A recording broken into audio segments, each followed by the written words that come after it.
নীলফামারীতে Hizb ut তৌহিদের উদ্যোগে যথাযথ ভাবগাম্ভীর্যের মধ্য দিয়ে পালিত হল পবিত্র ঈদুল আজহার জামাত।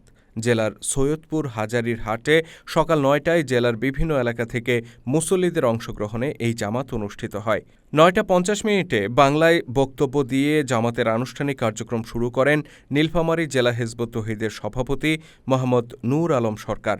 আরবিতে খুতবা দেন জলঢাকা উপজেলা হিজবুত তৌহিদের সভাপতি মাওলানা মোহাম্মদ আতিকুল ইসলাম। ঈদের জামাতে ইমামতি করেন জেলা আমির মোহাম্মদ নূর আলম সরকার। জামাতে আরও উপস্থিত ছিলেন জেলা হিজবুত তৌহিদের সাধারণ সম্পাদক মোহাম্মদ ওয়াসিম আলম, গণমাধ্যম সম্পাদক মোহাম্মদ লাল মিয়া সহ জেলা ও উপজেলার বিভিন্ন পর্যায়ের নেতৃবৃন্দ। জামাত শেষে মুসল্লিরা কোলাকুলি ও শুভেচ্ছা বিনিময় করেন।